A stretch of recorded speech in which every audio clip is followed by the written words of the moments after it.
All right, guys, here we are, Unit 3, lesson number 7. We're just chugging along. If there's frustration, once again, it's anticipated. Okay, so don't get frustrated because I anticipate that frustration. You just have to chug through it. Know you're going to be a little bit frustrated, and that's okay. And every day you just learn a little bit more, and you get it a little bit more. You get it a little bit more because I'll reteach, reteach, reteach. So looking at the challenge questions, the 3 things that I really wanted to focus on today is I wanted to focus on turning improper fractions into mixed numbers, right? What you have right here. Taking a number like 3,493 and 934 thousandths and rounding it to the nearest whole number, which we did last unit. And then simplifying, right? I gave you 3 fractions there, and I want you to prove to me, I want you to prove to me that you know how to simplify those fractions. Now, we have the challenge question, which once again is challenging. It's supposed to be challenging. It's not supposed to be something that I expect you to get. Now, what you'll notice about this challenge question, we've already worked on this challenge question before. So I kind of wanted to see if you guys are learning from these challenge questions, or if it's one of those things that you're doing it and forgetting about it, because we should be using these tools to get stronger, a little bit stronger every single time. All right, so let's go over these answers real quick. Let's first go over 28 13ths. When we have 28 13ths, we want to turn it into a mixed number. We could take away 13 from 28 and we get 1 and 15 13ths, right? Because when you take 13 from 28, there's 15 left, but 15 is still bigger than 13. So we could take out another 13 and that'd be another whole. So now we have 2 and then there's 2 left. That is perfect. So your answer is 2 and 2/13. What about the second box where it says, what is 3,493 and 934 thousandths? Well, it says round it to the nearest whole number. Whole number means that we're not going to use anything smaller than the decimal. Now the question is 3,493 good, or is there enough here in the decimal to say, let's boost this up 1? And because the first thing going away is 9/10, there's enough to boost it up 1. So it's 3,494. Let's look at the fractions. We have 13/25. I put that there to purposely kind of trick you. Okay. All fractions are not going to be able to be reduced at all or simplified at all. Therefore, when that happens, it's already simplified. So 13/25 is 13/25, because the only 2 numbers that can count to 13 are 1 and 13. It's what we call a prime number because the only factors are 1 and itself. So you can't count by 13s to hit 25. Therefore, there's no number you can count by or divide both of those by. So therefore, it's simplified. What about 10/25? Oh, we can count by $5 bills for 10 and 25. 5, 10, that would be 2. So dividing that by 5 equals 2. And then 25, 5, 10, 15, 20, 25 would be 5. So that answer is 2/5. Oops. And then 30/60ths, we could say, oh my gosh, they both end in 0. So we can divide them both by 10. Count by 10s, 10, 20, 30. So the top one would be 3. 10, 20, 30, 40, 50, 60. The bottom would be 6. But then you look at 3, 6, and you say, whoa, is there a number I can count by to hit 3 and hit 6? Oh, 3. So now I'm going to count by 3s. How many 3s make 3? 1. How many 3s make 6? 2. So the answer is 1/2. 30/60ths is equal to 1/2. And then you have this challenge question, right? It says Jamal and Kim bought supplies for the science club. They spent half of the supply fund on microscope slides, and then they spent half of the remaining amount on stain solution. After this, $675 was left. So let's look at, I just drew a little picture. They spent half of the money on microscope slides. So the box is equal to all the money they have. Half of it's microscope slides. The other half is split between staining solution. And then after they use the staining solution, $675 was left. So this box is $675. If this box is $675, then this one also has to be $675 because they're the same amount. And then if this is half. Half is equal to 2/4. So then you have 675 and 675. To figure out the total amount, you add all those up. And that answer is, well, add all the 5s, you get 5, 10, 15, 20. And then add the 7, 7, 14, 21, 28, 29, 30. So you get 30, 0, and then put the 3 up with the other whole dollars. And then 6 plus 6 plus 6 plus 6 plus 3 is 27. So the answer is 27 there. Okay. Today's lesson. Here we go, folks. This is page, I believe, 90. Not 100% sure on this. 96, 97, somewhere around there. All right, but just look for Unit 3, Lesson 7. What we're doing today is we're going to compare. We're going to look at multiplying fractions, and we're going to compare it to adding fractions. We're going to try to say, what's the difference? What's the same? So here, let's pretend. So kind of ignore all of the clip art here, and let's just look all the way over here. Let me make sure I got my pen. Let's look over here. I just took away my pen. So let's look over here. Let's just look at these two things. Okay, and then say both of them are the same numbers that we're working with. It's just this one we're going to say what happens when I add, and this one what happens when we multiply. Okay, so they're trying to, in red, they want to say this is like what you are, and then blue is what you're getting. So if you are 2/5 and you are getting 3/5, you get what? You get bigger, right? If you have 2/5 of something and someone's like, here, I got 3/5 more, you're going to get larger. But 3/5 is a small amount. Yes, it's tiny, it's small, right? It's just bigger than half, I should say.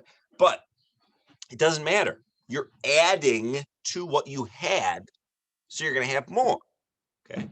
Now, fractions and multiplying is very different. Now, if you had 2/5 and you're going to multiply it by 3/5, you're taking 3/5 of 2/5. So 2/5 is like what you actually have. And then they're like, I'll take 3/5 of it. So now you're going to actually have less. So when you add fractions, so if you get anything out of today's lesson, okay, forget about this page. If you get anything from today's lesson, you will get the fact that when you add fractions, your answer gets bigger. When you multiply fraction, your answer is going to get smaller because you're taking a fraction of whatever you started with. Okay. So which problem has the greatest answer? Well, it's easy to see that this top one, right? So what you can put in that line is adding or addition. Or you can literally put 2/5 plus 3/5. That one is going to have the greater answer. Let's go to number 2. It says, circle the problem that will have the greater answer. Okay, so you have 2/5, and you get 3/5. Did I say fifths? You have 2/7, and you get 3/7 more. Here, you have 2/7, and you're only taking 3/7 of 2/7. So, hey guys, we have 2/7 of a pizza. Oh man, I'm gonna eat 3/7 of that 2/7. Well, that's a small amount. Here, hey man, I have 2/7 of a pizza. Oh, my sister's coming with 3/7 of a pizza. Cool, man, we're gonna have more pizza. See the difference? This is a fraction of. This is getting another fraction. So circle it. Sure, we will. We'll circle this one because it has the greater answer. Now solve. Okay. 3 plus 2 is 5. And then remember, don't add denominators. I know you guys wanted to put 14. I know it. I've been teaching this once or twice. So that answer is 5/7. And then here you just multiply across, right? 3 times 2 is 6. 7 times 7 is 49. And we'll call it a day. 6 49. Okay. And then what about here? It says the fractions in the problem at the right. And remember, you are writing this in your book. You are writing this in your book. The fractions in the problem at the right have different denominators. Circle the problem that will have the bigger answer. Okay. So it's not as simple as this one, they're saying. The bigger answer, didn't we already determine that when you add fractions, as long as they're the same numbers, when you add them, it's always going to be bigger than multiplying them. And then he wants us to do it. Okay, so 6 and 4, the first thing they have in common is 12. So that's going to turn into 12. That's going to turn into 12. 1/6 is equal to 2/12. 3/4, well, times 3 is equal to 9/12. And 9 plus 2 is 11/12. So almost a whole, right? 12/12 is a whole.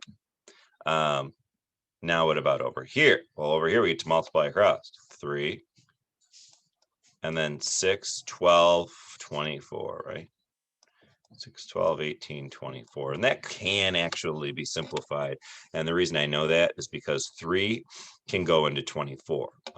3 has a very magic trick that I'll explain to you later. But whenever the digits add up to something that 3 can go into, like 2 plus 4 is 6, then 3 can just be, 3 can go into it. So how many 3s make 3? 1. How many 3s make 24? 8. So this answer is 1/8. So which one's bigger? Like we said, this one's going to be bigger. We knew it. We totes knew it. All right, now this one I really enjoy because when we're in normal class, I get all excited because as a class I say, raise your hand if you think, and by the end of it, we're getting it. It's beautiful. So it says, tell whether the answer will be bigger or smaller than the red. So they're basically saying, hey, if you are A, hi guys, my name's A, it's nice to meet you, and you get B. Now, what is A and B? Oh, A and B represents, A and B are whole numbers bigger than 1. Perfect. And then if it's like this, it represents a fraction smaller than 1. So any A and B is just saying, hey, I'm any number bigger than 1. And then any A over B is, hey, I'm any fraction smaller than 1. So let's look here. If I am A and you add B to me, my answer is going to get greater. And then if I am A and you take something away from me, my answer is going to get smaller. Okay. If I am A and you multiply me by a number bigger than 1, then I'm going to get bigger. If I am a fraction and you add another fraction, I'm going to get, I'm pausing because this is where it gets exciting. What do you think? Bigger or smaller? Bigger. No matter what. Doesn't matter how small you are. You could be a pebble of sand and you could only add another pebble of sand, but you're getting bigger because you added some to you. I am a fraction and you're going to take a fraction away from me. Then you are, no matter what, going to get smaller. And then number 9 says, I am a fraction and I'm going to multiply by a fraction. So now what's going to happen? You're going to get smaller. What? But we're multiplying. Yes, but we're multiplying fraction by a fraction. And a fraction of something is smaller. It's like, can I have half of it, please? Come on, Mom, I just want half of a chocolate bar. Well, if you're getting half of, it's smaller. Okay, so how is multiplying fractions different from multiplying whole numbers? So what I like to put is just when you're multiplying by fractions, fraction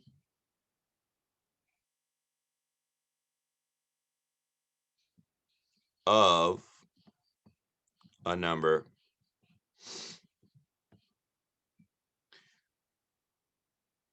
answer will get smaller. That's how it's different. Okay. Pardon me for this. Ooh, that's an A. So when you're multiplying by a fraction, your answer gets smaller. That's how they're different. All right. This one's kind of fun too. It says, Amber is a very fit snail. She moves 7/9 of a yard every hour. Well, that's pretty cool. That's pretty cool, Amber. Good job. Well done, Am. She also is a trash talker. She talks some smack to the other snails, and she's like, "Yo, all y'all snails, let's race. Let's see who's better. Let's see who's a faster snail." So it says, write how far each snail went. When possible, express your answer as a whole or a mixed number. So Amber's a very fit snail. She moves 7/9 yards per hour. All right, so Willie moved 4/5 as far as, Willie moved 4/5 as far as Amber. So who moved further? Who moved further? So I'm just going to have you guys circle who you think moved further, Willie or Amber. If you circled Amber, you're right, because Willie's only 4/5 of Amber. So we can do that math. 4/5 of 7/9. Of means multiply, of means multiply, of means multiply. There's nowhere we can reduce first. 4 times 7 is 28. 5 times 9 is 45. So that's your answer. 28/45. Dusty went 1/3 yards less than old Amber. So 1/3 less. So who went further? Circle who went further, Amber or Dusty? Oh, Amber, that's why she's a trash talker, that snail over there, because she's going further than everybody. Talking that smack. So how far did she go? Well, 7/9. I'm sorry, Dusty is not a she. I don't think. I don't know. 7/9 minus 1/3. That's going to tell us. Whoa. Turn them both the same denominator, because that's what we do when we subtract, folks. Times 3 times 3. That is 3. 7 minus 3 is 4/9. So that answers 4/9. Yikes. Hope you're listening, because that does not look like 4/9. Pearl went twice as far as Amber. Oh, Pearl and the hizzo. Can you guys circle who went further? Pearl. Yeah, I know we're all thinking about Mr. Crab's daughter.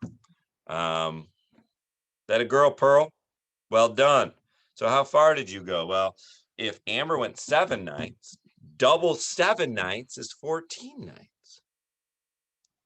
14/9 is 1 5/9. That a girl, Pearl. 1 5/9.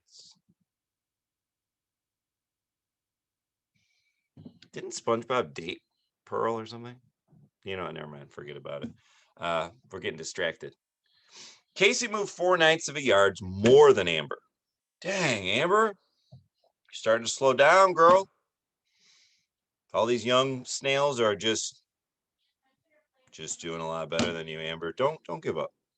Casey had to have gone further, 4/9 yards more than old Amber. So that would be 7/9 plus 4/9. And 7 plus 4 is 11/9. And what is 11/9 besides very nasty handwriting? 1 whole. And there's still 2 left over, because 9 of those 11 made a whole. So 1 2/9 is that answer.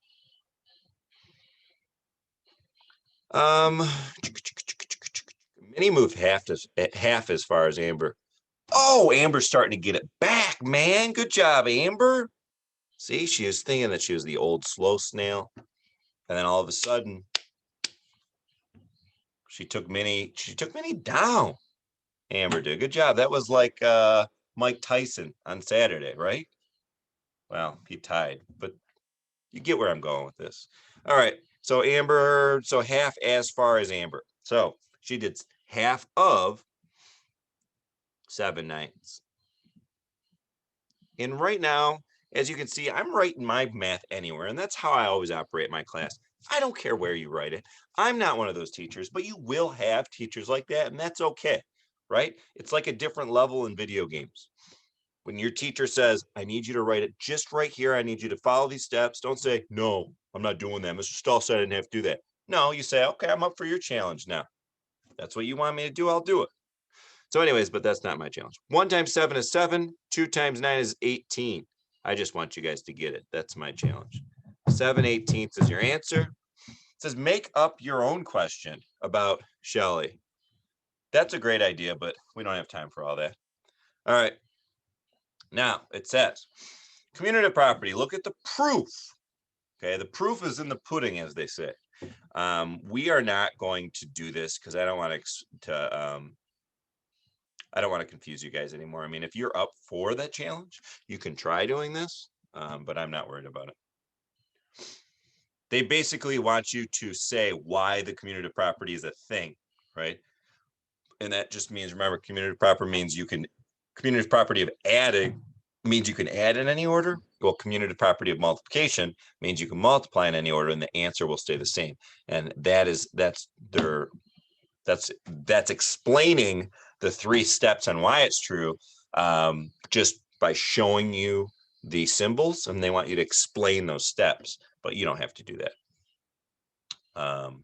And then 18, they want you to do the same thing with the associative property. And just like the associative properties in addition, the associative properties also in multiplication. And I don't need you to do that either.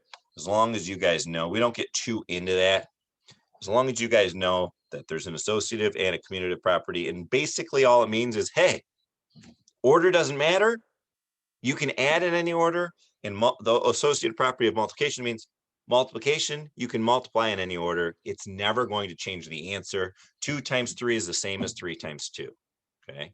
Or 2 times 3 times 5 is the same thing as 5 times 3 times 2. Order doesn't matter. And then we have distributive property, and the same thing.